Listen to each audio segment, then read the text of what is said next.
Well, earlier this evening I spoke to Preet Gill, Labour MP for Birmingham Edgbaston, where the hospital trust is based. I asked for her reaction to the allegations.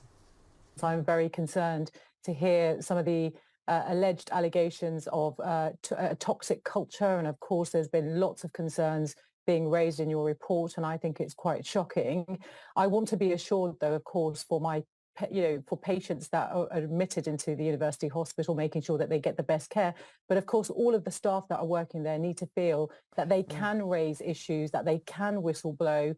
And we do need assurances in respect to this. Well, as the local MP, have doctors and nurses as well as patients raised concerns with you?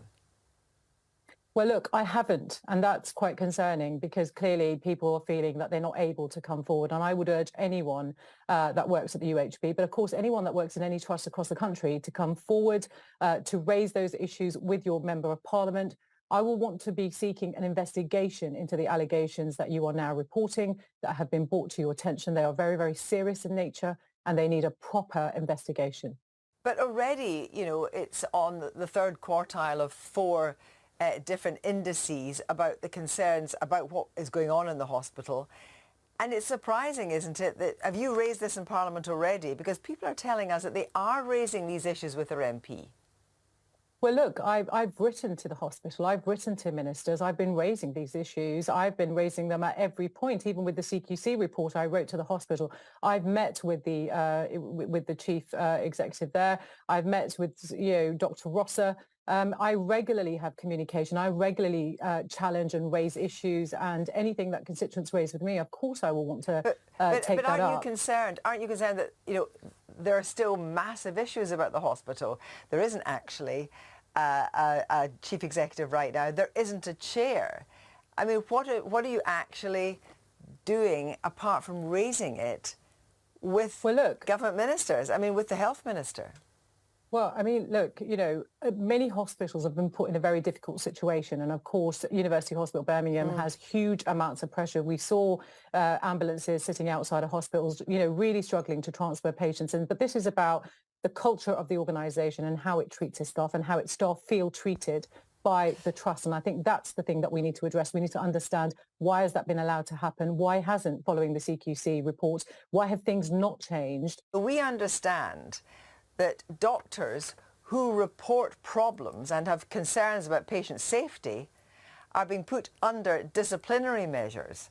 So there's essentially allegations of a culture of bullying. That doesn't take a long investigation to find out, presumably. That can be ascertained reasonably quickly. Well, one would think so, and that's why I think any investigation can make some very clear, very quick preliminary findings, because you'd have to see how was the complaint made, who responded to it. You'd have to look at all the different factors, and if people felt that raising concerns meant that actually they were treated differently, whether it was moved or they felt they had to leave, then all of that needs to be part of that investigation, and we can look at that very, very quickly. And finally, I mean, Birmingham has a very poor record, but do you think there's something wrong with the system by which different hospital trusts are judged generally, or do you just think it's Birmingham that's particularly bad? No, I think, look, at the end of the day, it's a centre of excellence. It does some phenomenal work. Let's not forget, you've got the military expertise here. It's a trauma centre. It's got great mental health facilities. There is lots of work that the University Hospital Birmingham does. It's outstanding in so many aspects. What we are seeing here, though, is a culture of toxicity. We know that obviously, all hospitals have been under immense pressure since COVID and winter pressures, and that hasn't, changed whatsoever. So I think it's really important to bear in mind that we have these allegations. We need a proper investigation, but we've got to recognise that actually the hospital has been dealing with so much and have been dealing with it really, really quite brilliantly in some respects. We've got to give credit to the staff as well. It's a huge employer in my constituency. But of course, we've got to address these issues as well. Preet Gill, thank you very much indeed.